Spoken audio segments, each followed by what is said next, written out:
presentar esta nueva sesión del seminario Gregorio Peces Barba, de las cuartas conferencias Gregorio Peces Barba que hacemos en el campus de Colmenarejo. Hoy es la última sesión de estas cuartas conferencias y contamos con la presencia de Elena de Luis.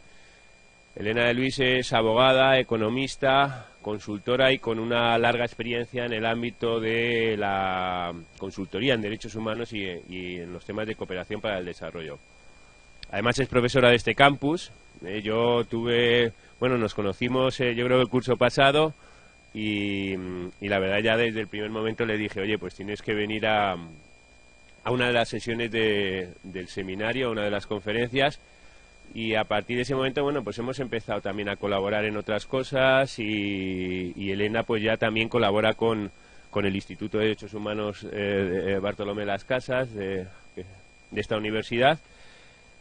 Y hoy pues nos va a hablar sobre el derecho humano al agua y al saneamiento. Yo ya antes de darle la palabra pues agradecerle que esté aquí y que haya aceptado participar en estas jornadas.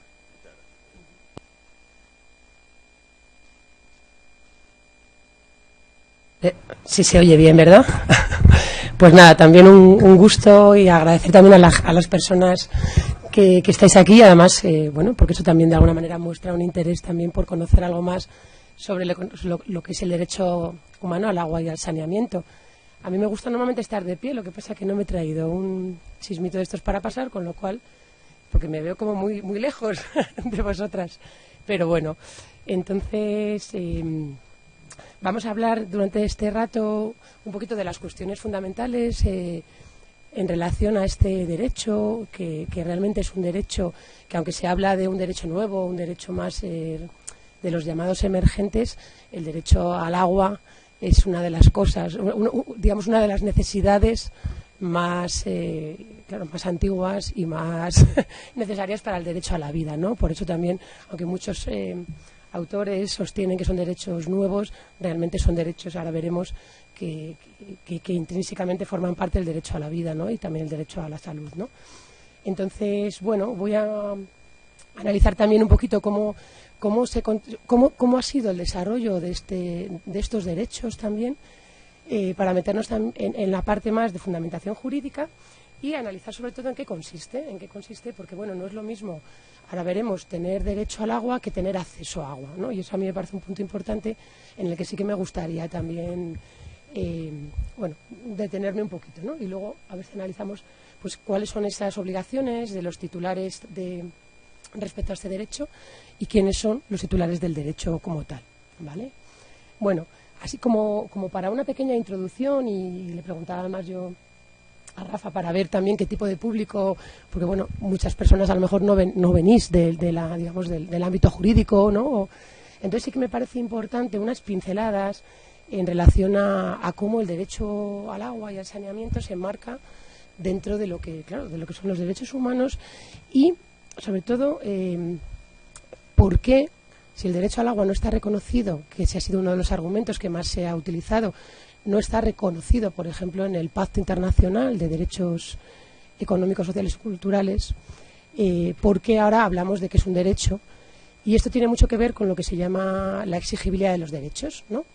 Entonces es muy importante tener en cuenta que hay cada vez más autores y más tendencias de personas que defendemos que los derechos humanos son derechos también que van dando respuesta a realidades cambiantes también en la sociedad y en la historia, ¿no? A necesidades también diferentes, ¿no?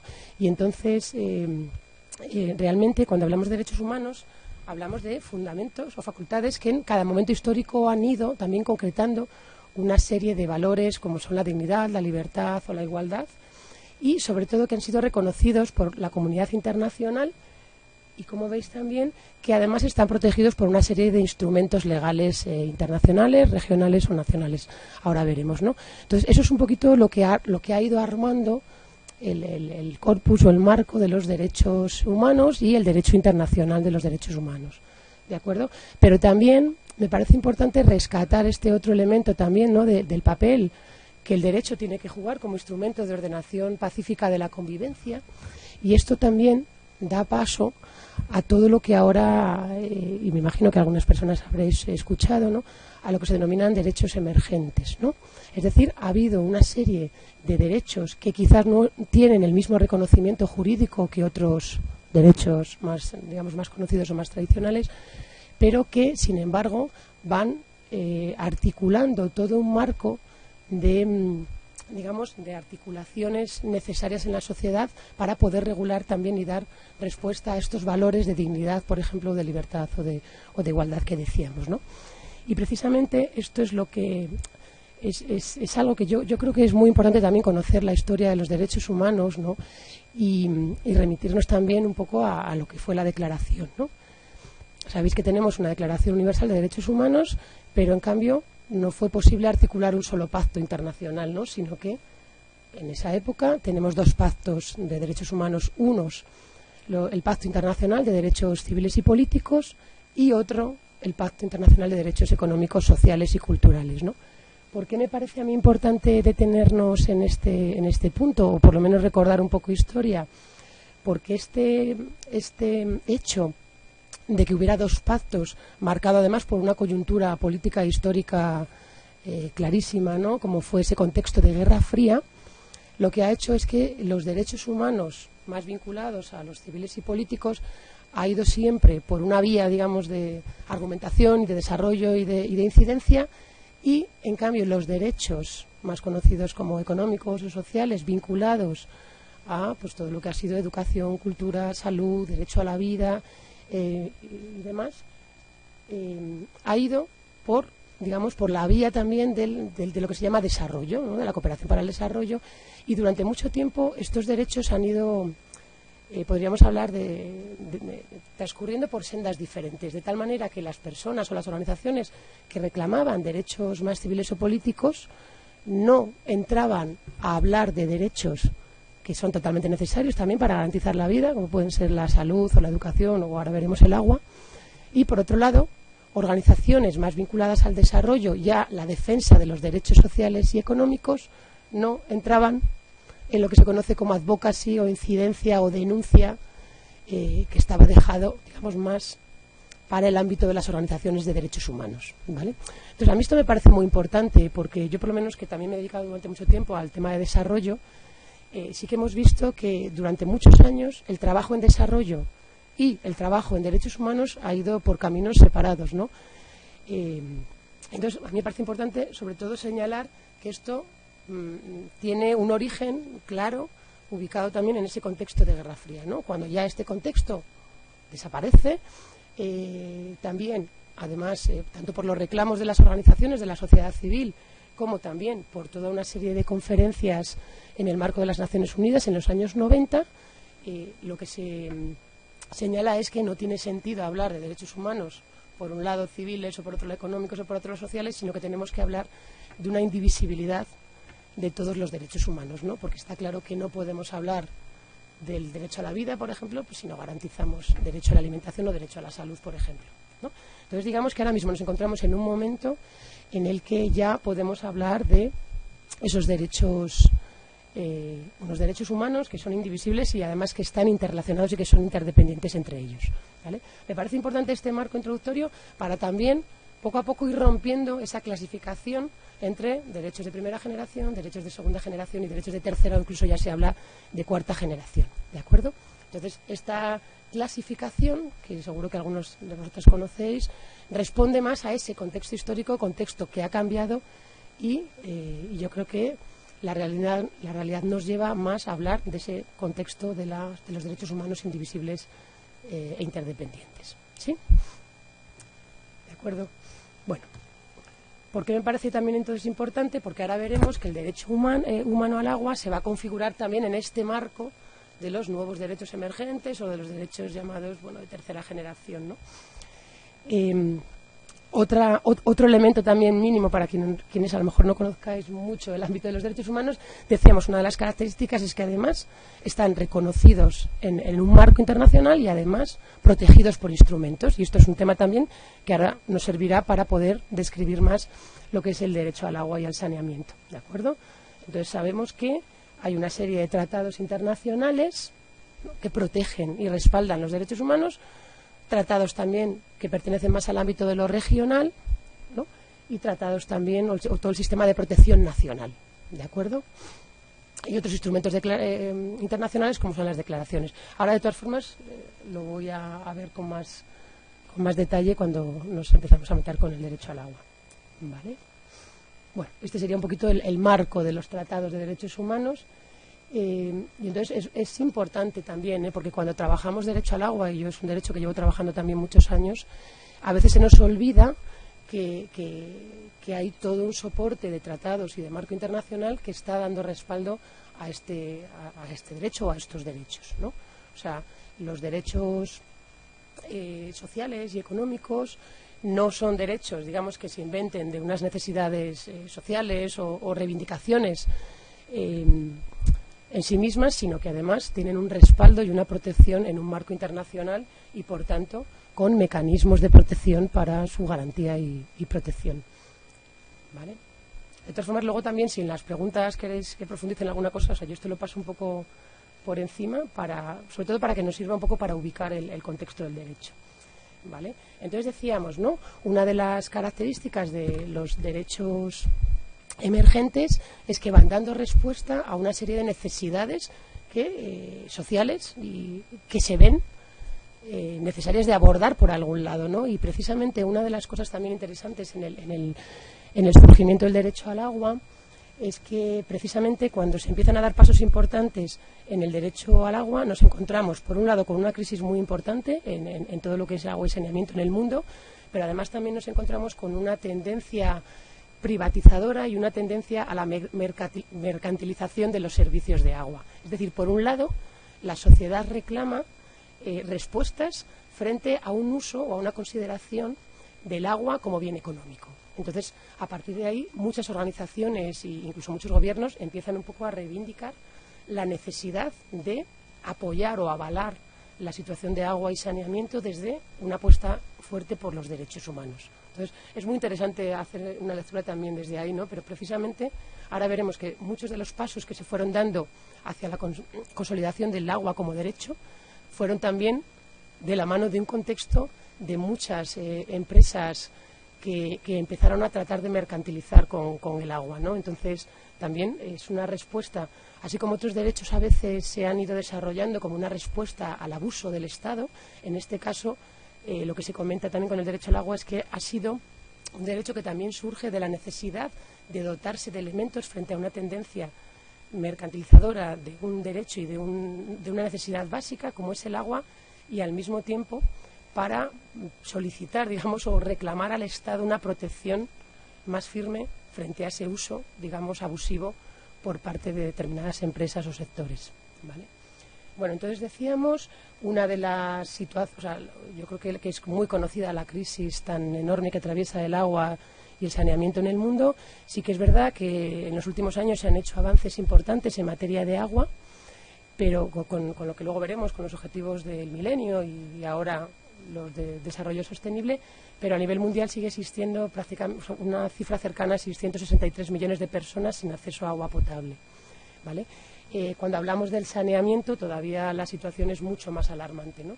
De hecho, se ha reducido mucho y se consiguieron determinados objetivos del milenio relacionados con el acceso a agua, pero con el saneamiento no se ha conseguido prácticamente nada, ¿no? Hace unos años estábamos en 2.700 millones y seguimos con 2.400 millones de personas sin acceso a saneamiento, ¿no? Entonces, eso nos habla también de la situación tan dramática relacionada con estos dos derechos, ¿no? Yo no sé si se ve bien este mapa. UNICEF tiene un programa muy interesante de monitoreo respecto a derecho al agua y al saneamiento, que se llama el Joint Monitoring Program, y hace informes anuales para también ir viendo el avance y el cumplimiento progresivo del derecho. Y esta es se ve poco, voy a ver si me meto en también para que veamos.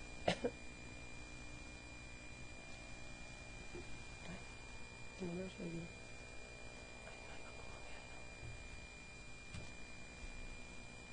Me gusta más utilizar las estadísticas que las del Banco Mundial, pero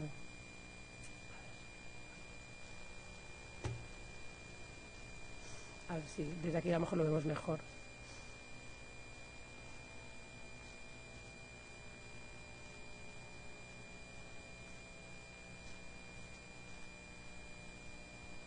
la diapositiva. Pero la explico desde aquí un poco y ya está. A ver, bueno, seguimos por aquí y ya está. Bueno, lo que quería ver, bueno, este mapa lo que nos muestra es la proporción de personas con acceso a fuentes mejoradas de agua, que luego también os explicaré un poquito en qué consiste. Esto es el del año 2015, ¿no? Entonces vemos, es que no se ve la leyenda, ¿no? Pero vemos un poquito cómo precisamente la situación, o sea, en amarillo clarito están sobre todo los países que no tienen acceso, digamos, a fuentes mejoradas, y vemos que sobre todo, además, y en el tema de agua también es muy importante, agua y saneamiento, o sea, está muy vinculado a los índices de pobreza, ¿no? A nivel mundial, ¿no? Entonces vemos que la falta de agua y de saneamiento se recoge sobre todo en los países de África, ¿no? Vale. Bueno, esto sería, en cambio, las instalaciones de saneamiento, lo que se considera saneamiento mejorado, y también vemos, en verde oscuro serían aquellos países que tienen saneamiento, o sea, por más de un 80-90%, un saneamiento mejorado, ¿no? ¿De acuerdo? Entonces vemos también aquí que, en cambio, la situación es mucho más dramática respecto al derecho al agua, ¿no? Vemos que todavía hay muchos países que no tienen fuentes de saneamiento mejoradas. ¿Vale? Y eso tampoco lo vais a ver muy bien, con lo cual no se lee bien, ¿verdad? Y yo tampoco lo leo. Bueno, también para que veamos un poquito de las cifras, por ejemplo, en temas de saneamiento, esto es una comparativa que presenta el informe de Joint Monitoring Program desde el año 90 al año 2015, ¿no? Y si, por ejemplo, en el año 90, con un crecimiento de población también, claro que eso también es importante, o sea, en el año 90 había 5 billones, 5,3 billones, y ahora ya somos 7,3 billones, ¿no?, en el mundo, ¿no? Pero entonces, si en el 90 un 76% de población usaba fuentes de agua mejoradas, ya en el 2015 se habla de que un 91% de la población tiene acceso a aguas mejoradas, ¿no? Luego veremos también que los indicadores y los índices a veces tienen su pega, ¿no? ¿Por qué? Porque, por ejemplo, esto no está reflejando la disparidad que hay entre acceso a lo mejor rural o acceso urbano, y luego veremos, cuando analicemos el contenido del derecho, que no todos los accesos a un punto de agua implica que se esté garantizando el derecho, y a mí eso me parece muy importante, y luego insistiremos en estos datos, ¿vale? Entonces, bueno, pero también para que veamos un poquito si en el año 90 había 346 millones de personas que utilizaban fuentes de agua superficiales, en el año 2015 son 159 millones de personas. Es decir, lo que comentaba antes, ha habido avance, pero sigue faltando mucho, ¿no?, por hacer, ¿no? Y en el tema de saneamiento, por ejemplo, en el año 90 una de cada 4 personas defecaban al aire libre, una de cada 4 a nivel mundial, y ahora ya en el 2015 es una de cada 8, lo que sigue siendo también una cifra enormemente alta, ¿no? Estamos hablando de defecación al aire libre, con lo que implica de condiciones de salud, higiene y demás, ¿vale? Bueno, entonces yo creo que a esta crisis del agua, además, se une también la vinculación del agua con otros derechos, ¿no?, como son salud o como son educación. El agua, la falta de agua limpia es la segunda muerte infantil, ¿no?, en el mundo. Implica también una pérdida enorme de días escolares, con lo cual afecta directamente también al derecho a la educación, ¿no?, porque muchas niñas, por ejemplo, con la menstruación, en muchos países, en el momento que en la escuela no hay un sanitario, pues dejan de ir a la escuela, y además sus padres lo dicen, o sea, no vamos a mandar a la hija a la escuela porque no hay instalaciones sanitarias, etcétera, ¿no? Entonces, es importante, yo creo que también que veamos esa interdependencia que os comentaba antes del derecho al agua, vinculado también al derecho a la salud, al derecho a la alimentación, al derecho a una vida con dignidad, o al derecho también, por ejemplo, a la educación, ¿no? Entonces, el derecho al agua impacta de manera muy directa en la garantía y realización de otros derechos humanos, ¿no? Bueno, y luego también, claro, desde el punto de vista de género, ¿no? Si analizamos y transversalizamos el enfoque de género en el agua, son las mujeres y las niñas las más afectadas por la vulneración del derecho en los países, ¿no? Son las mujeres las que llevan a cabo normalmente todas las tareas domésticas donde se utiliza agua, las que tienen que acarrear el agua. Entonces es muy interesante también hacer una lectura de los derechos, ¿no?, desde el enfoque de género, ¿no? De hecho, el relator del derecho al agua acaba de hacer un informe muy interesante sobre agua y el papel de la mujer, ¿no? porque a veces también se nos olvida, ¿no? La vulneración de derechos no afecta por igual a hombres y a mujeres, ¿no? Y eso es un tema que yo creo que es muy importante, ¿no? Tener en cuenta y sobre todo prestar atención, ¿no? en estas dinámicas de reparto desigual también de poder, ¿no? y de impacto en derechos, ¿no? Bueno, entonces vamos ya a meternos, o sea, una vez hemos visto cómo la necesidad también de una situación ha derivado en un reconocimiento de alguna manera más explícito, más formal del derecho al agua, y entonces quería poneros un vídeo muy chiquitito que también analiza lo que es el contenido del derecho, ¿vale? Y luego también explicaré yo, bueno, a ver si se ve, ¿no? Porque vamos a intentarlo y si no, pues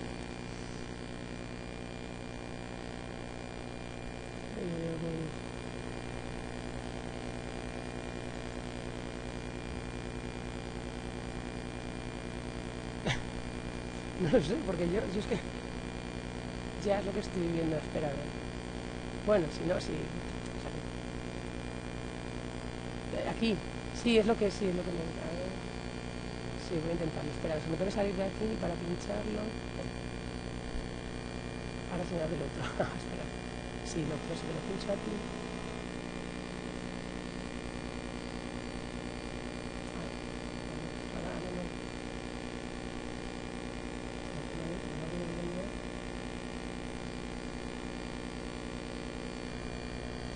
Bueno, más que nada que es un vídeo que he sacado en Gagua, que es una organización que trabaja mucho en temas de derecho al agua, y me parece muy pequeñito, son 2 minutitos, pero muy gráfico y explica muy bien, porque es algo de lo que me apetece luego que nos detengamos un poco, ¿no? Que no es lo mismo tener agua que tener derecho al agua.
Another one, please.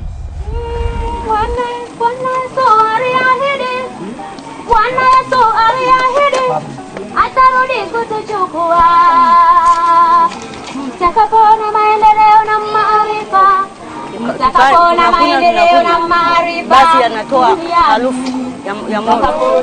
Sasa haya naanika juu haya yanakuwa mazuri. atarudi kutuchukua. Bwana Yesu aliahidi atarudi kutuchukua, na ishara za kutujulisha kurudi kwake alizisema, na ishara za kutujulisha kurudi kwake.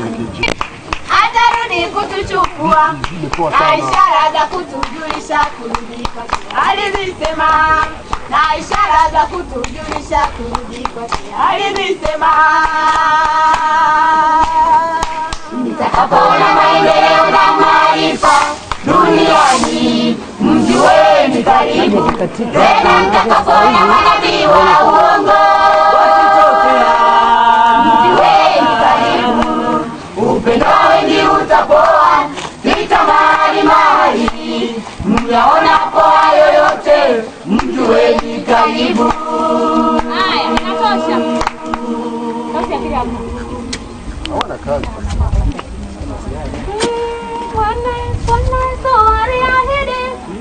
Bwana Yesu aliahidi atarudi kutuchukua, mtakapoona maendeleo na maarifa, mtakapoona maendeleo na maarifa duniani, mtakapoona maendeleo na maarifa. Bwana Yesu aliahidi atarudi kutuchukua, Bwana Yesu aliahidi chukua na ishara za kutujulisha kurudi kwake amezisema, na ishara za kutujulisha.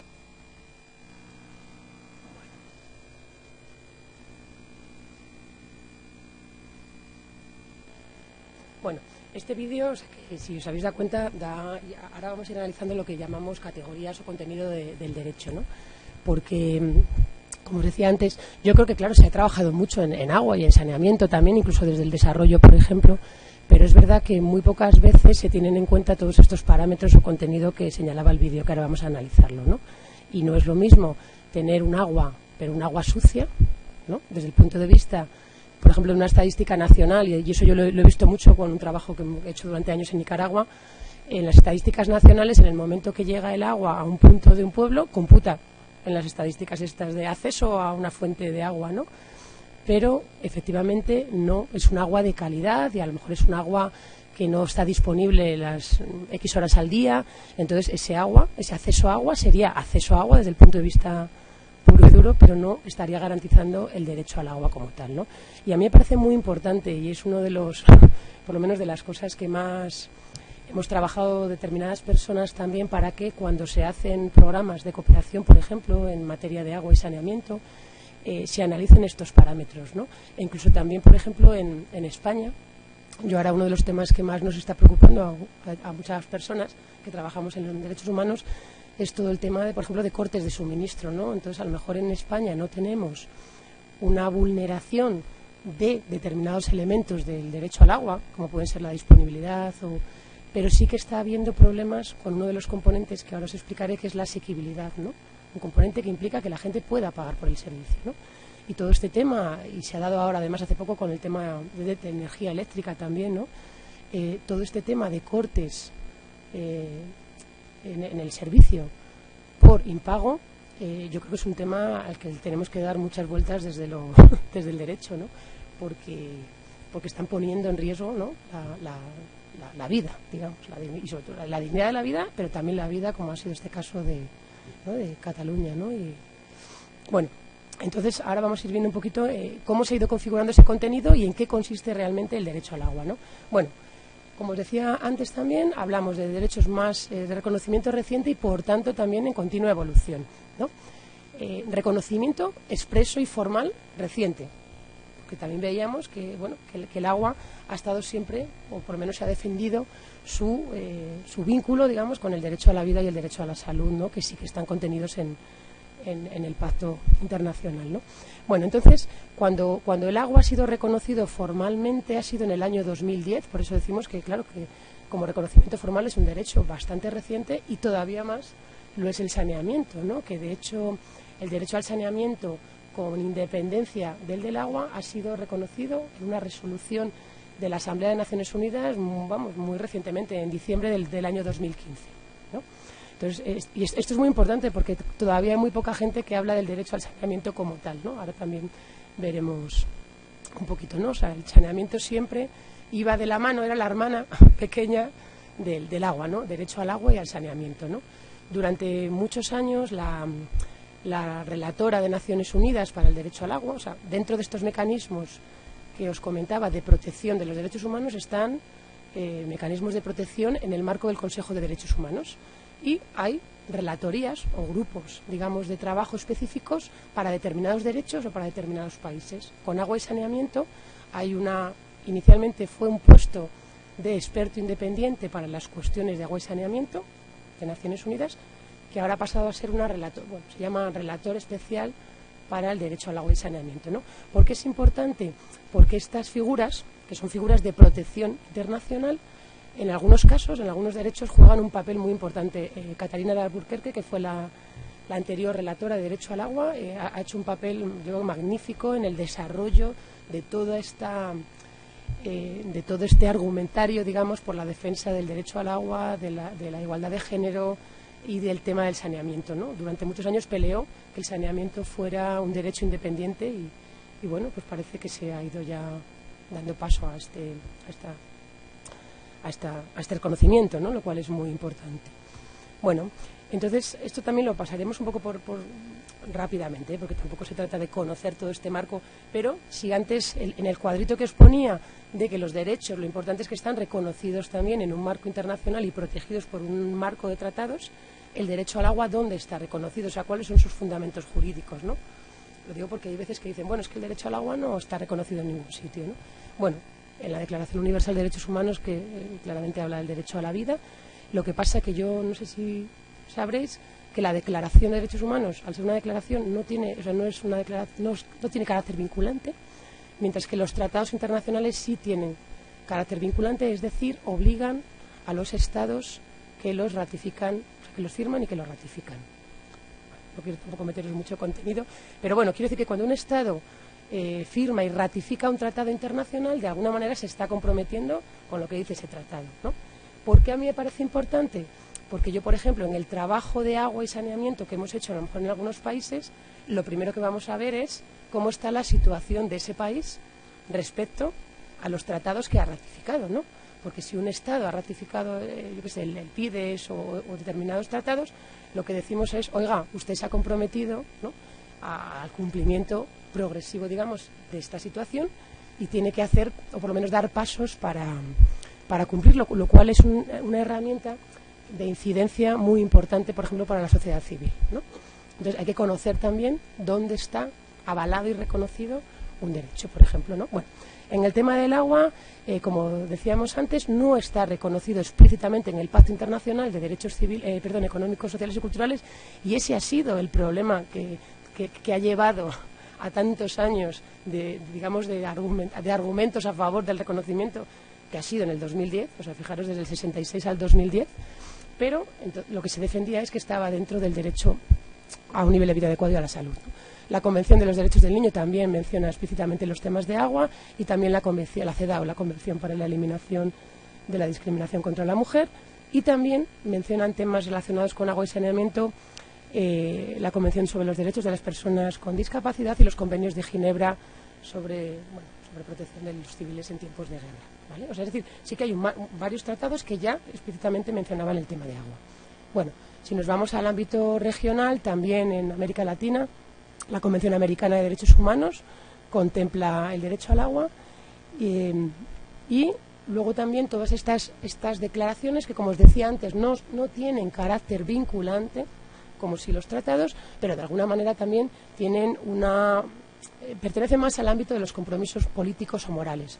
Declaraciones que también han sido muy importantes, como la Conferencia sobre Población y Desarrollo, Mar del Plata, o la Declaración sobre Derecho al Desarrollo, ¿vale? Es decir, hay muchas declaraciones que también ya venían contemplando la necesidad del agua y el saneamiento como derecho.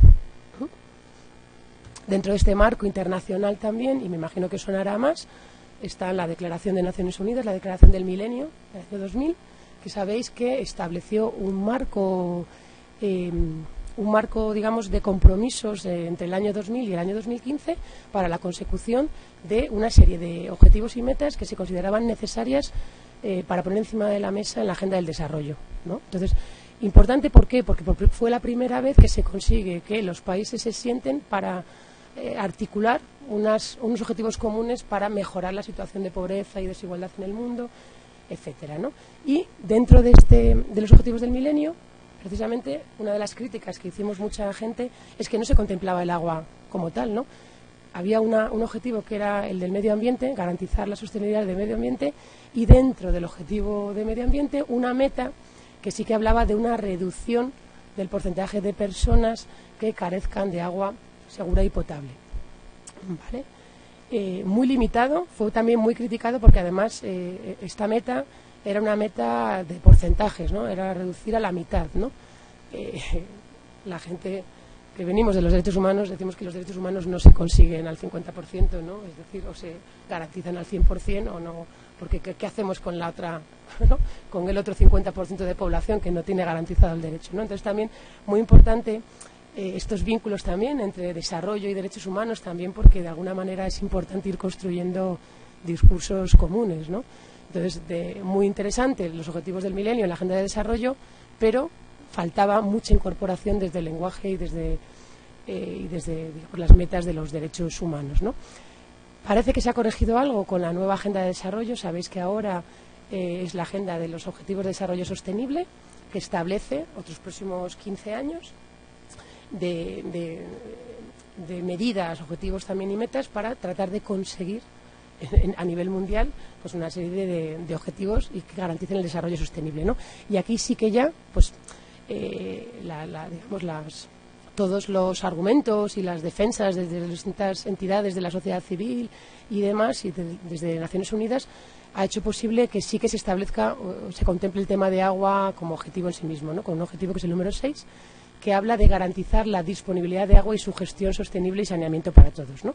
Entonces, importante también porque de alguna manera sí ha habido un avance en cuanto a la agenda de desarrollo y a la consideración del agua como objetivo en sí misma. ¿Vale? Bueno, pero sobre todo en el año 2002, cuando una observación general del Comité de Derechos Económicos, Sociales y Culturales de Naciones Unidas establece o analiza propiamente el derecho al agua, ¿vale? Entonces, ¿qué pasa? Que efectivamente lo que se decía es, esto es una observación general, no es un tratado en sí mismo, pero de alguna manera las observaciones generales lo que van haciendo, para explicarlo así en palabras muy sencillitas, van dando contenido o explicitando un poquito el contenido de los derechos que establecía el PIDES, el Pacto Internacional de Derechos, ¿no? El PIDES a lo mejor habla del derecho a la educación, pero no concreta en qué consiste el derecho a la educación, ¿no? Entonces, lo que se hizo con la observación general número 15 es establecer claramente qué consideramos derecho al agua y qué no consideramos derecho al agua, ¿no? Entonces, lo que establece esta resolución, ahora lo vamos a ver, pero son una serie de elementos o contenido mínimo y además una serie de obligaciones también de los Estados, ¿vale? Ahora analizaremos esto, por tanto no me detengo aquí mucho más, ¿no? Y luego lo que os comentaba antes también, como un paso muy importante en el marco normativo del derecho al agua, fue el cargo de experto independiente en Naciones Unidas, ¿vale? Bueno, y llegamos ya entonces al año 2010, que es cuando os decía antes, la resolución 64/292 reconoce explícitamente ya de por sí, digamos, el derecho al agua y además establece que el derecho humano al agua y al saneamiento se deriva de un nivel de vida adecuada y está indisolublemente asociado al derecho al más alto nivel posible de salud física y mental, así como el derecho a la vida y a la dignidad humana, ¿no? Esto ha sido un paso muy importante, además fue muy impulsado por Bolivia, por el gobierno de Bolivia, y se llevó a la Asamblea General de Naciones Unidas la necesidad, digamos, de hablar del derecho al agua propiamente dicho, sin necesidad de tener que buscarlo dentro de lo que era derecho a la vida y derecho a la salud, ¿no? Entonces, en el año 2010, por primera vez se declara el derecho al agua potable y al saneamiento como un derecho humano esencial y además se exhorta a los Estados y a las organizaciones internacionales para que proporcionen recursos financieros y al mismo tiempo aumenten las capacidades para garantizar este derecho, ¿no? Por eso insistimos, un hito muy importante y además bastante reciente, ¿no? Y os decía también 2015, mucho más reciente, y ya derecho al agua y al saneamiento como derechos independientes. Es decir, lo que se veía era que durante mucho tiempo se habían conseguido, o sea, todos estos esfuerzos en materia de derecho al agua sí que venían, se venía observando determinados logros, pero en cambio el saneamiento quedaba relegado en la agenda internacional. Yo creo que también porque se veía asociado al derecho al agua, ¿no? Entonces se pusieron muchos focos, o mucho del foco se puso en conseguir el derecho al agua, pero se dejó de lado el saneamiento, ¿no? Y vemos que además el saneamiento incluso también está totalmente vinculado con el derecho al agua, ¿no? Porque si no logramos garantizar una gestión discreta y una promoción de la higiene, de nada nos sirve a lo mejor tener un agua, porque la estamos contaminando, ¿no? Entonces hay una relación también muy directa, ¿no?, entre el saneamiento y la higiene, ¿vale? Bueno, ¿qué implica reconocer el agua y saneamiento como derecho, ¿no? Porque yo creo que, como os decía antes, el abordaje puede ser agua y saneamiento. O sea, yo puedo desarrollar un proyecto de agua y saneamiento teniendo en cuenta o no el derecho, pero la fuerza o el valor añadido, la diferencia entre trabajar desde el derecho al agua y al saneamiento es que, por un lado, vamos a hablar de una responsabilización más eficiente, ¿vale? ¿Por qué? Porque precisamente lo que decíamos antes, ¿no? Los derechos, por un lado, implican también una prerrogativa legal y además una obligación también de cumplir, ¿no? Entonces el hecho de que el agua sea un derecho de alguna manera da herramientas para poder hacer incidencia, para poder reclamar o para poder reivindicar, ¿no?, el cumplimiento del derecho, ¿no? Y esto es muy importante, ¿no? Por otro lado también, porque como todos los derechos humanos implican, es fundamental el principio de no discriminación e igualdad, ¿no? Entonces, el derecho al agua pone también el énfasis en la necesidad de una priorización de aquellos colectivos en mayor desventaja social o más vulnerables. Entonces, esto es un tema muy importante, ¿no? No vale llevar agua sin más, sino que hay que llevarla a aquellas personas, sobre todo, o sea, poniendo por encima, por delante, personas con especial vulnerabilidad, ¿no? Participación también como elemento clave del contenido del derecho y empoderamiento también de la población, ¿no? Porque la población, desde el derecho al agua, es titular del derecho y como tal le corresponde, ¿no?, ese empoderamiento para el poder reclamar y para poder exigir el cumplimiento, ¿no? Bueno, entonces cuando ya nos centramos más en el contenido del derecho, la observación general número 15, por eso quería presentarlas antes, habla de que es el derecho de todas las personas a disponer de agua suficiente, salubre, accesible y asequible para uso personal y doméstico, ¿vale? Esto es muy importante, ¿no? Porque, claro, esto es el contenido del derecho según la observación general, ¿no? Entonces, ¿qué quiere decir? Claro, por ejemplo, que el uso de un agua para una empresa no está o sea, eso no es derecho al agua, ¿no? Eso es agua, o sea, eso es el uso del agua y el acceso al agua, ¿no? Y en este sentido, por ejemplo, es muy interesante también, o sea, yo he participado hace poquito en una investigación de una planta embotelladora de Coca-Cola en El Salvador, que precisamente ahí donde la cuestión que se ponía encima de la mesa es la población de Nejapa no tiene garantizado el acceso al agua, ni el derecho al agua, y por otro lado está aquí una planta embotelladora que para hacer Coca-Colas, Fantas, Sprite usa una cantidad exagerada de litros de agua, ¿no? Entonces, ¿qué derecho predomina ahí? ¿No? Claramente el derecho al agua está avalando a la población frente a la actividad productiva de una empresa, ¿no? Entonces es muy importante también tener en cuenta esto, ¿no? Entonces, contenido del derecho sobre todo para uso personal y doméstico. Uso personal y doméstico, ahora veremos, se refiere sobre todo a lo que es el agua tomada, el agua de bebida, el agua también para la colada, para la higiene, ¿no? Todo lo que garantice, digamos, los usos personales y domésticos, ¿vale? Entonces, bueno, dentro del contenido del derecho, como también lo mostraba el vídeo este de Ongawa que os ponía, se considera que el derecho está garantizado cuando hay disponibilidad, es decir, cuando se garantiza el abastecimiento de agua de manera suficiente y continua para usos personales y domésticos. Por eso os decía yo, puede llegar agua a un sitio, pero, y en muchos lugares de estos pasa, llega 2 horas al día, llega un día sí y otro día no, entonces eso, bueno, pues es un grifo que funciona de vez en cuando, pero no está garantizado el componente de disponibilidad del derecho, ¿no? Y es muy importante, ¿no? Calidad sería otro de los requisitos del derecho, ¿no? El agua, para poder garantizar el derecho, tiene que ser de calidad. Esto implica un agua potable sin sustancias peligrosas y que además tengan un olor, un color y un sabor aceptables. Veíais la mujer en el vídeo que decía, ¿no? Huele mal. ¿Por qué? Porque es importante, porque a veces se llevan sistemas de potabilización que implican un alto nivel de cloro y la gente lo rechaza precisamente por el olor o por el sabor, ¿no? Entonces esa gente sigue sin poder utilizar mejor el agua, pero no la va a utilizar, ¿no? Entonces es muy importante también el tema de la aceptabilidad, luego lo veremos sobre todo en el saneamiento. Bueno,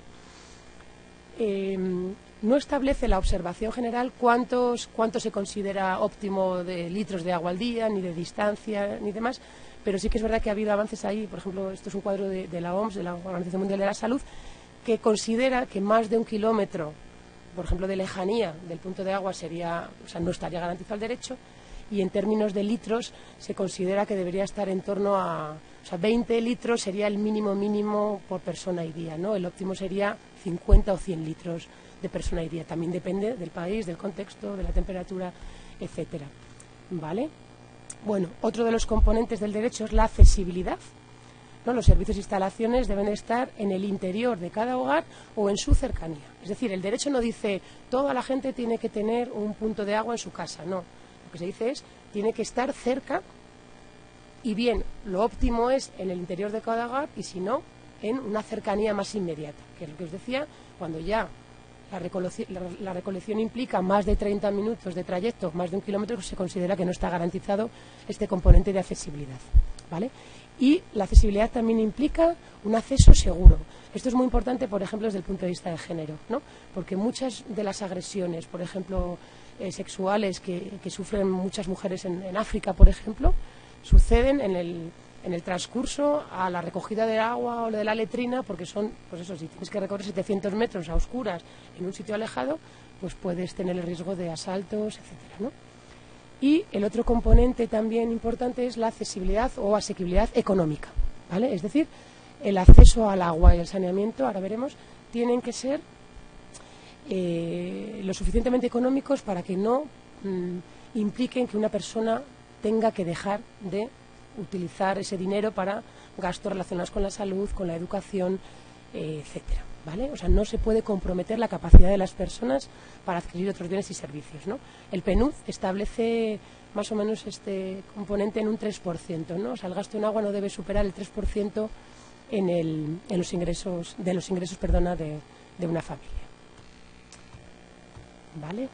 Bueno, como os decía, el derecho al saneamiento no está tan desarrollado como el agua y, de hecho, en la observación general no habla del derecho al saneamiento, pero sí se establecen en el marco de una declaración del saneamiento y de estos informes que os he comentado que hizo la relatora de derecho al agua, seguiríamos también el mismo esquema.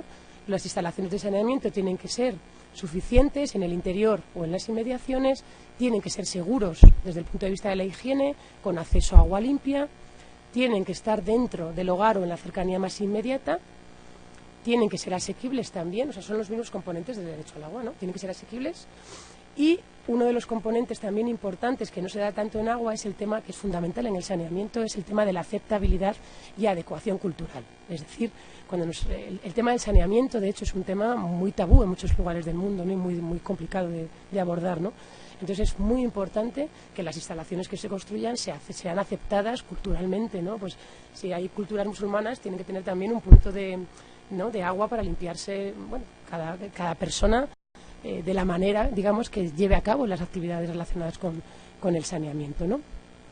Entonces, cuando hablamos de contenido del derecho, para que el derecho esté garantizado, agua o saneamiento, como decíamos, ¿no? Tiene que ser disponible, de calidad, accesible, asequible y, además, tener en cuenta los principios básicos de los derechos humanos, es decir, igualdad y no discriminación, acceso a la información y participación, responsabilidad y rendición de cuentas y sostenibilidad. Sostenibilidad entendida desde el punto de vista medioambiental, social y económico. ¿Esto por qué es importante? Porque estos son los principios que comunes a todos los derechos humanos. Y entonces el derecho al agua se establece, por un lado, con el contenido normativo propio del derecho al agua, que es lo que antes os explicaba, pero también de la mano de estos principios. Es decir, que si yo garantizo el contenido normativo, pero no estoy teniendo en cuenta a las mujeres o a la población más vulnerable, o no estoy teniendo en cuenta la participación de la población, tampoco estoy garantizando el derecho, ¿sí? Entonces yo creo que esto también es muy importante. Y para ir terminando también, lo que os quería contar es que uno de los problemas que se da con los derechos económicos y sociales es precisamente que son derechos que para su reconocimiento requieren recursos, ¿no? Claro, garantizar el acceso al agua a la población no lo hago de un día para otro, ¿no? Entonces, claro, esto es un arma un poco de doble filo, ¿no? Las observaciones y el marco internacional lo que dicen es que son de realización progresiva y muchos estados se han amparado en esta progresividad para decir, bueno, progresivo quiere decir que aquí lo dejo, ¿no? Entonces, importante también porque lo que se señala es que hay que garantizar pasos, o sea, el Estado tiene que garantizar que se están dando todos los pasos posibles con todos los recursos disponibles para esta realización progresiva del derecho, ¿no? Hablo de agua, pero sería lo mismo, educación, salud o alimentación, por ejemplo, ¿no? Y de hecho se dice que un Estado que no esté dotando de recursos, de todos los recursos de que disponga para hacer efectivo el derecho, estaría vulnerando el derecho al agua y al saneamiento y todo lo contenido, en este caso, en el Pacto Internacional, ¿no? Eso también es muy importante de cara a cuando se hace incidencia, por ejemplo, en estas cuestiones, ¿sí? Porque, bueno, por lo menos aquí en España se podría hacer también mucho en este sentido, ¿no? Bueno, a pesar de esta progresividad, ciertas obligaciones sí se señala que son inmediatas, y en concreto, claro, garantizar el nivel mínimo del suministro que podría poner en peligro la propia vida, y el tema de la no discriminación, también muy importante, porque la no discriminación no es ni mucho menos, no se considera dentro de esa progresividad de la realización del derecho, sino que es una obligación de carácter inmediato. ¿Vale? Y bueno, termino ya casi, ¿no? Vamos, bueno. Cuando hablamos de titulares de derechos y obligaciones, esto también lo pasaré un poco rápido, ¿no? Pero me parece también detenernos en una cosa que yo por lo menos creo que es importante, ¿no? Claro, titulares de derechos, todas las personas, ¿no? Todas las personas son titulares del derecho. De hecho, es un derecho, yo creo, el agua, ¿no? A nivel individual y también en parte colectivo también, ¿no? Igual que el saneamiento, ¿no? Porque el saneamiento, si no se garantizan unas prácticas seguras, perjudica también a toda la comunidad, ¿no? O sea, si yo no tengo letrina y defeco al aire libre, eso está afectando de alguna manera a toda la colectividad, ¿no? Y a nivel de obligaciones, fundamentalmente, ¿no? Son los estados los garantes, digamos, de los derechos, pero cada vez hay más personas que también defendemos que hay otros agentes también involucrados en la realización del derecho. Y, por ejemplo, con el caso de agua es muy claro, ¿no? Por ejemplo, el tema de las empresas transnacionales, ¿no? ¿Qué pasa cuando empresas transnacionales están ejecutando o llevando a cabo acciones que de alguna manera están afectando el caso de Coca-Cola que os contaba antes, ¿no? De alguna manera su actividad está afectando la realización de un derecho humano, ¿no? Entonces, en ese caso sí que es importante, yo creo, tener en cuenta que el contexto también ha cambiado y que ahora bueno, los estados juegan un papel muy importante, pero también todo el ámbito de la empresa multinacional o la empresa privada está también desempeñando un papel muy importante digamos, en la actividad económica mundial y de alguna manera cada vez viene reclamándose más también la necesidad de que las empresas cumplan los derechos humanos, ¿no? En este sentido, en Naciones Unidas hay ahora también todo un marco importante, ¿no? Con los principios rectores de empresas y derechos humanos, y se está tratando de conseguir un instrumento vinculante, un tratado también que de alguna manera establezca cómo las empresas también tienen que cumplir los derechos humanos, ¿no? ¿De acuerdo? Bueno, las obligaciones de los estados en este sentido serían respetar, proteger y cumplir, bueno, como en el resto de derechos contemplados en el pacto. Y entonces, bueno, ¿qué quiere decir respetar? No interferir en el ejercicio del derecho al agua. Proteger implica adoptar medidas para garantizar que otros no interfieran en el derecho, y adoptar también medidas que permitan el disfrute efectivo de los derechos, ¿no? Esto también porque es muy importante, porque en muchos países sabéis que la gestión, o sea, a lo mejor no se ha privatizado del todo el agua, pero sí que parte de la gestión se delega en una empresa privada, o eso pasa en muchísimos países, ¿no? Y entonces también yo creo que es muy importante tener en cuenta que el garante último del derecho es el Estado, y por tanto el hecho de que haya delegado la gestión de parte del proceso a una empresa nunca puede ser interpretado como que el Estado se exime, digamos, de esas responsabilidades, y sin embargo se da. O sea, en muchas de estas situaciones hay un marco de actores muy diferente y al final ninguno asume la responsabilidad de la garantía del derecho, ¿no? Precisamente, además, por eso el pacto y la observación general en concreto recoge, ¿no?, que el Estado tiene que adoptar medidas para garantizar que otros no interfieran en el disfrute del derecho. O sea, que también es muy importante tener en cuenta esto, ¿no? O sea, el hecho de delegar parte del suministro de agua, por ejemplo, nunca puede significar que el Estado se exima de las responsabilidades contraídas, ¿no?, en materia del derecho, ¿no? Y ya terminaría con esto. Para hablar, ¿no?, porque con los derechos económicos y sociales siempre tenemos la problemática de si son exigibles en los tribunales, si no. Hay todo un debate y un montón de corrientes en este sentido, ¿no? Yo creo que es importante tener en cuenta que han tenido un desarrollo diferente también por este contexto que os contaba yo, ¿no? Pero los derechos, o sea, la exigibilidad, perdón, yo creo que tiene que ser enfocada desde un punto de vista jurídico, pero también la exigibilidad como un proceso social y también como un proceso político. Es decir, hay muchas vías para tratar de buscar la exigibilidad en el ámbito de los derechos, ¿no? Y entonces, bueno, la exigibilidad jurídica es muy importante, es decir, poder ir a un tribunal a reclamar un derecho es importante, pero no es la única vía de exigibilidad, ¿no? Y en esta materia, por ejemplo, en derecho al agua, sí que ya hay cada vez más jurisprudencia y muchos tribunales en otros países que tienen ya todo un argumentario a favor de la exigibilidad jurídica propiamente dicha. Pero el hecho de que a lo mejor un país no haya introducido en sus constituciones el derecho al agua, que eso es uno de los problemas, o sea, el marco internacional, si luego no se refleja a nivel nacional en una constitución, a veces nos deja sin vías para reclamar, ¿no?, ante un tribunal, por ejemplo, ¿no?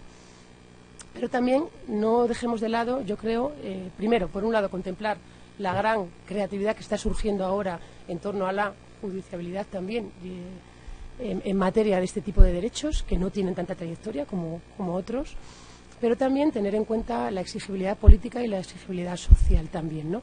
O sea, el hecho de que haya todo este marco internacional que avale y que proteja el derecho también da herramientas muy potentes, no solo en el ámbito a lo mejor de lo jurídico, sino también en el ámbito de lo político y lo social. Yo creo que con esto terminaría. No sé si para no... Si tenéis dudas, preguntas...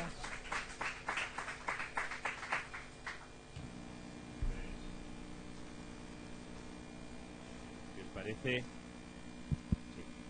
No sé si tenemos un poquito de tiempo para alguna duda, alguna pregunta que queráis hacerle. Y para allá, que acerco al mismo, ¿vale? A mí este tema me toca porque mi padre está en Guatemala ahora mismo construyendo una presa, precisamente para facilitar a la gente. Entonces tengo una pregunta.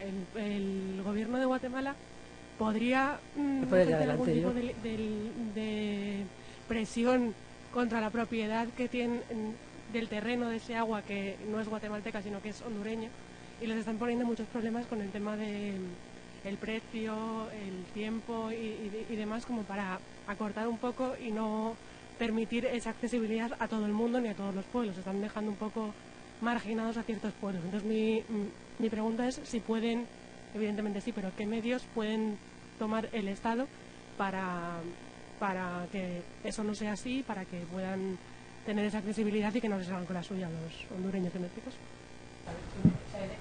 Pero la presa, o sea, es una empresa... es una empresa española construyendo una presa en Guatemala. Ajá, Guatemala y Honduras. No.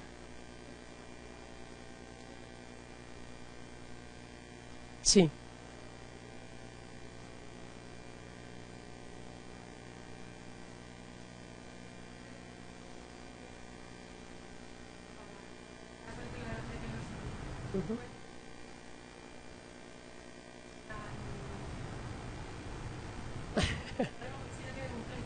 Claro, no, sí. A ver, es que claro, es que... Hombre, quiero decir, luego, yo si quieres lo hablamos luego. Es un tema muy complicado, porque ahí primero están los derechos de las comunidades que habiten en el territorio, o sea que para mí es el derecho prioritario por encima de la empresa multinacional. El Estado de Guatemala, que precisamente no es un Estado, lo digo porque también hemos hecho investigaciones muy recientes en este ámbito, además de las hidroeléctricas, con lo cual no es un Estado que esté protegiendo a la población, ni mucho menos. Y claro, yo ya no sé, la propiedad, que es una propiedad privada, pero habría que ver, yo que sé, es que es muy complicado de analizar, habría que ver qué se ha hecho con esa propiedad, si se ha expropiado, si no, es que es muy complejo, o sea, que no entiendo por saber, o sea, claro, lo que pasa que ahí, absolutamente te ocurre a ti, digo, porque es que así sin conocer, o sea, hay que conocer muchos elementos. Yo creo que ahí, por ejemplo, una de las cosas importantes en Guatemala, en concreto Guatemala, digo, porque es que también depende si es población indígena. Si es población indígena hay que hacer un derecho a la consulta. ¿Qué pasa? Está contemplado, no se respeta. Luego es verdad que en el ámbito de los derechos humanos sabemos también un poco cuál es la situación, ¿no? Entonces, claro, si la población rechaza ese proyecto en teoría no podría implementarse, ¿no? Eso es participando.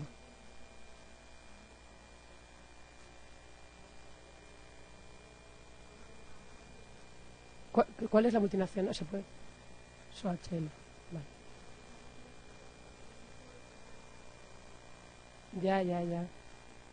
Ya.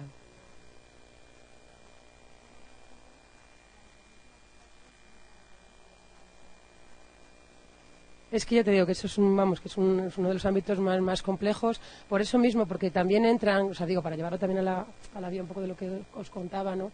Que de alguna manera, claro, es que se ponen en juego muchísimos intereses y sobre todo lo que estamos viendo es que mucha vulneración de derechos, o sea, ojo con lo que está pasando, porque al final el Estado también se alía muchas veces con las empresas y dejan de lado que yo no sé si en este caso no lo conozco, o sea que por eso digo que al final, claro, es que la conflictividad que se genera es muy grande, ¿no? Y por eso también insistía en la parte del principio, ¿no? O sea, ahora mismo hay elementos para poder reclamar, por ejemplo, o apoyar desde el ámbito de los derechos humanos, porque el problema es, por ejemplo, claro, el agua muchas empresas o incluso muchas tendencias durante mucho tiempo se consideraba un bien económico, ¿no? Claro, considerarlo derecho humano es muy diferente, ¿no? Entonces, yo creo que es muy importante tener en cuenta esto, ¿no? O sea, cuando se hace una actuación que de alguna manera interfiere o actúa en algo que tiene que ver con un derecho humano, como puede ser el agua, yo creo que ahí es muy importante tener en cuenta que no se puede hablar de un suministro, yo qué sé, como una recogida de basura. Bueno, no lo sé. Es muy importante tener en cuenta. Entonces, eso sí que... Pero vamos, luego si quieres me lo cuentas en más detalle y yo te... más.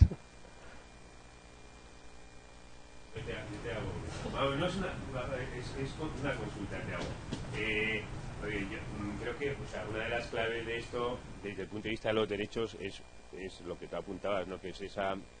Porque con muchos de estos nuevos derechos, que no son nuevos derechos, pero ese nuevo reconocimiento siguen un camino inverso al que han recorrido los derechos, digamos, tradicionales. La evolución tradicional era que aparecían en los estados y luego iban al ámbito internacional. Y aquí, un poco con esto es al revés, ¿no? O sea, comienza en el ámbito internacional, donde existe un acuerdo dentro de lo que es el ámbito internacional, que claro, es un ámbito casi jurídico, aunque sea jurídico, pero claro, que sigue otras reglas y luego intentan ir al ámbito estatal, ¿no? Entonces ahí en el ámbito estatal, claro, el problema es la ausencia del reconocimiento, ¿no? Y los límites, ¿no? Porque normalmente las constituciones todo este tipo de derechos no los garantizan, incluso ni porque lo que necesitamos los juristas en muchos casos es la excusa de que aparezca el término, porque claro, si no hay ni término es que no entramos ni en la discusión. Pero yo lo que te voy a decir, claro, que también esto se plantea el problema de que hay un problema que es un problema en el interior de los estados que ocurre esto, pero luego, claro, esto es un problema internacional, ¿no? Y claro, el agua es un recurso cada vez, incluso para algunos estados, además, en donde la insatisfacción de otros derechos y la transgresión de otros derechos es evidente, para algunos de estos estados el agua se está convirtiendo en un arma superpoderosa a nivel internacional, ¿no? Y incluso son esos mismos estados, no sé qué opinas tú, pero me da la sensación, porque yo este tema tampoco lo conozco mucho, pero que es un arma, o sea, que se utiliza y para otras muchas cosas, ¿no? Y claro, esto exige cooperación, e incluso esos países demandantes también, ¿no?, de cooperación en otros ámbitos, en la actualidad, pues claro, es un recurso para ellos que les permite muchas cosas, ¿no? Es así, ¿no? Me da la sensación. Sí. Ahora se habla, ¿no?, del oro azul, ¿no? El agua como el oro azul, ¿no? Y yo creo que todavía no estamos... O sea, yo creo que se anticipan crisis mucho más grandes, por la verdad. El agua es un recurso muy escaso y además cada vez más, ¿no?, más necesario a medida que la población va aumentando y van aumentando las necesidades también. ¿Hay algún estado que haya hecho algo correcto, que haya hecho algunas medidas que se puedan poner? Sí, claro, es que eso no me da tiempo. Yo también tengo... Sí, o sea, porque de hecho tengo alguna presentación con buenas prácticas, ¿no? Porque también es que es lo que interesa, ¿no? Yo también creo que es bueno decir, bueno, vale, está muy mal. Bueno, primero, ya cada vez son más los estados, como comentaba, que lo van introduciendo en las constituciones, y eso también es importante, ¿no? O sea, que si hace unos años eran 2 o 3, pues en estos últimos años ha habido ya muchos estados que ya, y eso es un paso importante, porque ya es un compromiso, digamos, más firme, ¿no? Pero luego también es verdad que sí que hay temas muy interesantes y trabajo que se ha hecho en determinados países. Yo sí, si queréis, sí que os puedo pasar. Hay varios documentos de compilación de buenas prácticas. Yo no sé si tanto por parte de los estados, en algún caso sí, como también por parte de las organizaciones, ¿no? Pero sí que hay, por ejemplo, sentencias muy interesantes. La verdad es que cada vez hay más sentencias muy interesantes en otros países sobre, bueno, pues por ejemplo...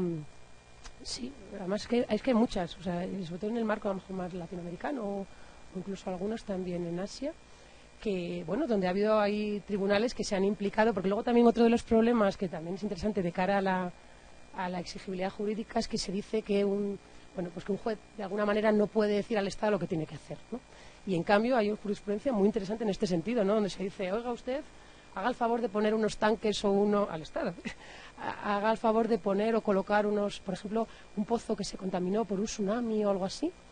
Y sí que el tribunal obligó a dotar al Estado a establecer que el Estado pusiera unos tanques de agua o con camiones cisterna o lo que sea durante el tiempo que por lo menos tardaba en solucionarse eso, ¿no? Entonces es un tema interesante, porque es verdad que son argumentos que se han utilizado desde el otro lado del sector, decir, no, o sea, un juez nunca puede entrar en el ámbito de una política, digamos, de regulación.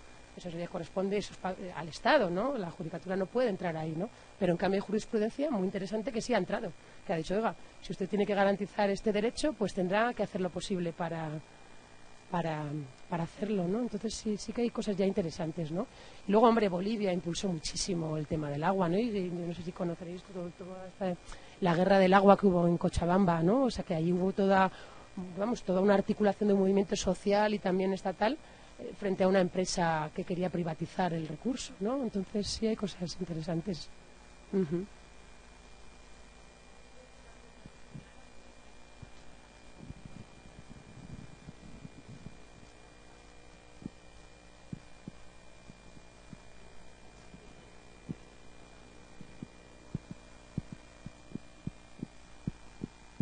Sí, yo creo, hombre, o sea, tenemos que mirar.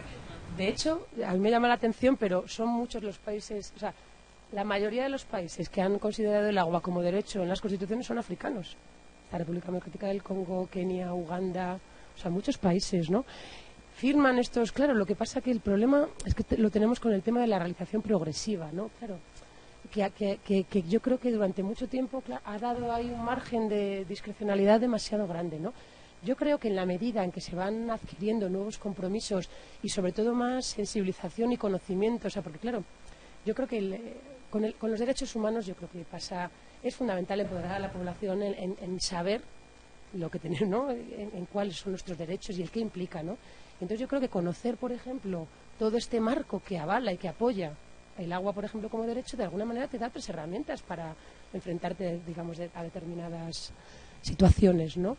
Y en este sentido yo creo que la realización progresiva también se está ya un poco, como diría yo, o sea, que ya no vale decir que es progresivo, sino que ahora ya se están pidiendo cada vez más explicaciones a los estados, por ejemplo, para que den muestra de que están haciendo algo, ¿no?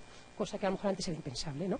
Entonces, por ejemplo, también un mecanismo que hay ahora en Naciones Unidas, en el Consejo de Derechos Humanos, muy interesante, es el mecanismo EPU, es el Informe Periódico Universal. Cada 4 años y medio vela, digamos, por el cumplimiento de los derechos humanos de los 10 países. Por ejemplo, nosotros una de las acciones que hicimos con una organización fue que metieran el agua allí. Y entonces, claro, cada 4 años y medio se le pregunta, era Nicaragua, al Estado de Nicaragua, oiga, ¿qué ha hecho usted para demostrar que va dando pasos en la realización progresiva del derecho, ¿no? Entonces, por eso digo que es muy importante conocer los mecanismos que avalan, porque de alguna manera conocerlos es también poder reivindicarlos o poder utilizarlos. Y el problema es que yo veo que hay poco conocimiento, ¿no?, en materia de derechos humanos, ¿no? Entonces yo creo que es importante, para poder reclamar hay que conocer, ¿no? Y entonces, bueno, pues yo creo que sí que se van dando pasos, ¿eh? Y cada vez hay más mecanismos y, bueno, son caminos lentos, pero sí hay avances. Uh-huh. Sí. Ay, a ver.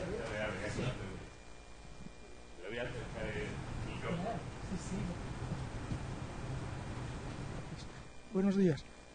Mi nombre es Julián y era para preguntar, cuando estamos hablando del derecho del agua, supongo que es derecho del agua pagando, o sea, con factura, por decirlo así. Sobre todo en el sentido de que mientras yo, cuando yo puedo ir a ver al médico cuando me da la gana, por decirlo así, yo tendría que tener un mínimo, por derecho de bienestar social español, a un mínimo de agua, digamos, gratis, ¿verdad? Y que después el resto del baremo sea por persona, sea por familia o por unidad, fuese, digamos, muchísimo más cara, porque el agua es barata ahora. Y claro, así se tira y consume mucho. Y esto, digamos, lo relaciono de alguna forma con lo que se está hablando y oyendo hablar de renta básica ciudadana, ¿verdad? No sé si me he expresado bien o no. Es importante, Julia, porque además, bueno, como quería dejar espacio para las preguntas, nos puse este cuadrito que me parece muy interesante, yo lo utilizo también mucho, porque es que habla un poco de los errores conceptuales sobre el derecho al agua y al saneamiento, ¿no? Porque, claro, mucha gente dice, derecho al agua es tener agua gratis. Pues no. O sea, y además lo hemos visto, ¿no? El contenido que hemos visto en la observación general no dice agua gratis, ¿no? Entonces, ¿el derecho al agua faculta a las personas a acceder de forma gratuita? No. No. Otra cosa es que el derecho al agua sí dice que no se puede impedir el acceso a agua a aquellas personas en situación más vulnerable, ¿no? ¿A qué nos lleva este tipo de afirmaciones? A que es fundamental que los Estados definan marcos tarifarios en la política de regulación de aguas que contemplen a lo mejor, yo no sé si gratis o no, pero por lo menos que contemplen estos tramos tarifarios de que, bueno, quien pueda pagar, pague, pero no dejar de lado a la gente que no puede pagar, ¿no? Pero es importante, ¿eh? Porque también es verdad, es algo que la gente te dice, como gratis, dejo todo el día el grifo abierto, no. O sea, quiero decir, lo que hemos visto es que se habla de disponibilidad, pero no se habla de gratuidad. O sea, lo digo porque es un concepto que a veces pensamos que los derechos implican nada. Entonces, bueno, y los derechos también se ejercen con responsabilidad, ¿no? En el uso sostenible. Además, hemos visto que uno de los contenidos es la sostenibilidad, y la sostenibilidad de un sistema de aguas implica normalmente, ¿sabes? ¿Cómo se sostiene un sistema de agua? Con un pago, una tarifa. Ahora bien, tener en cuenta que quien no puede pagar habrá que tenerlo en cuenta, ¿no? Pues como os decía antes de los cortes, ¿no? Usted porque no me pague no me puede cortar el servicio, porque es que me está impidiendo a lo mejor pues eso, higiene, salud, vida. Lo que sí que tendremos que sentarnos a ver qué es lo que pasa, ¿no? Que es lo que estamos pidiendo a lo mejor ahora mismo en esta situación, por ejemplo, en España, ¿no? Bueno, cuando hay una situación de estas, que nos podamos sentar, que podamos ver cuál es la situación y que se pueda abordar desde otros ámbitos, ¿no?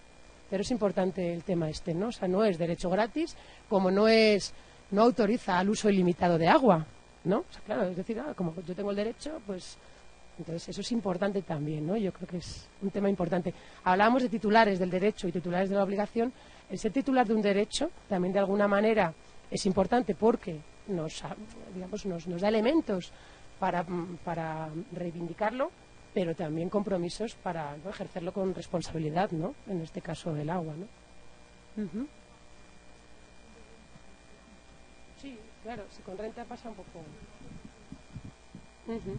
Hay países que sí que tienen, o sea, hay muchos países que establecen, países sobre todo nuevos que se están comprometiendo, que tienen el agua en la Constitución y demás, sí que establecen marcos muy interesantes desde el tema tarifario desde el tema tarifario de contemplar, por ejemplo, situaciones de mujeres cabeza de familia solas, mujeres con hijos a cargo, o sea, sí que lo contemplan, ¿eh? O sea, los países, les digo, más en América Latina o en África, ¿no?, que están ahora redefiniendo un poco las políticas tarifarias desde el derecho al agua.